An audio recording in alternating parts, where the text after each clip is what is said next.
ଦେଖନ୍ତୁ ବନ୍ଧୁଗଣ ଆଜି ଆମେ ଶିମଳା ମିର୍ଚ ବା ଯେଉଁ ଗୋଟେ ଭର୍ମା ମିର୍ଚ ପକୋଡ଼ା ଶିମଳା ଲଙ୍କାକୁ ନେଇକି ଯାହା ତିଆରି ହୁଏ ସେଇଟା କରିବା। ମୁଁ ଅଦା ପିଆଜ ରସୁଣ କଞ୍ଚା ଲଙ୍କା ଧନିଆ ପତ୍ର ଏସବୁ ଗ୍ରାଇଣ୍ଡିଙ୍ଗ କରି ମୁଁ ସେ ମସଲାଟିକୁ କଷିକି ରଖିଛି ଆପଣମାନଙ୍କୁ ଦେଖେଇଲି। ଏତେ ସମୟ ଦେଖେଇ ହେବ ନାହିଁ ବୋଲି ଏବେ ଆମେ କଡ଼େଇରେ ଫ୍ରିଡ଼ମ୍ ତେଲ ଆମ ଘରେ ଥିଲା ମୁଁ ଦେବାକୁ ଯାଉଛି। ଟିକେ ଅଧିକା ପରିମାଣରେ ତେଲ ଦେବା ଯେହେତୁ ଲଙ୍କା ଗୁଡ଼ିକ ଆମର ଗୋଟା ଛଣା ହେବ। ତାପରେ ଆମେ ଆଳୁ ସିଝା ହେଇକି ରଖିଥିବା ଆଳୁ ସହିତ ସେ କଷା ମସଲାକୁ ଦେଇ ଲୁଣ ପକାଇ ତାକୁ ଚକଟିକି ରଖିବା। ତାପରେ ବେସନର ଏକ ଘୋଳ ପ୍ରସ୍ତୁତ କରିବା। ସେଥିରେ ସେ ବେସନ ସାଙ୍ଗରେ ଆମେ ଦେବା ଟିକେ ଧନିଆ ପାଉଡ଼ର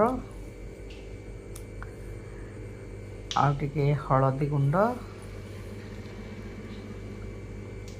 ଆଉ ଲୁଣ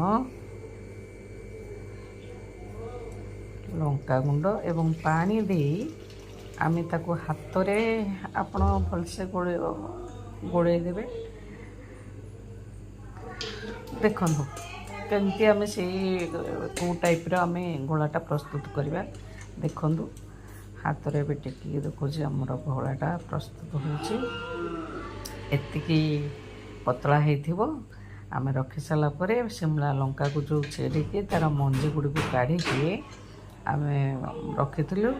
ତାପରେ ସେଥିରେ ଆଳୁ ମସଲା ଯେଉଁଟା ତିଆରି ହେଇଥିଲା ଆମେ ସବୁ ଲଙ୍କାରେ ଆଳୁ ମସଲା ଗୁଡ଼ିକୁ ଭରିଦେବା। ଭରି ଦେଇକି ରଖି ସାରିଲା ପରେ ଏବେ ଆମର ତେଲ ଗରମ ହେଇଯାଇଛି। ତାପରେ ଆମେ ବେସନ ଘୋଳା ସହିତ ତାକୁ ବୁଡ଼େଇକି ଯେମିତି ତା'ର ସବୁ ପଟକୁ ଲାଗିକି ରହିବ ବେସନ ଆମେ ଗୋଳେଇବା। ତାପରେ ତେଲରେ ଦେଇ ଆମେ ତାକୁ ଗୋଟେ ଗୋଟେ ଦେଖନ୍ତୁ ଏବେ ଗୋଟା ଗୋଟା ତେଲରେ ଛାଡ଼ିବା।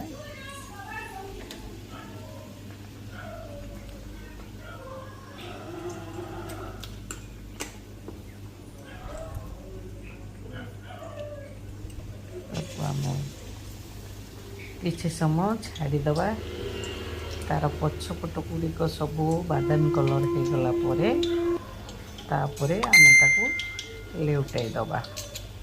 ଏବେ ଦେଖନ୍ତୁ ସବୁଗୁଡ଼ିକୁ ଲେଉଟାଇବା।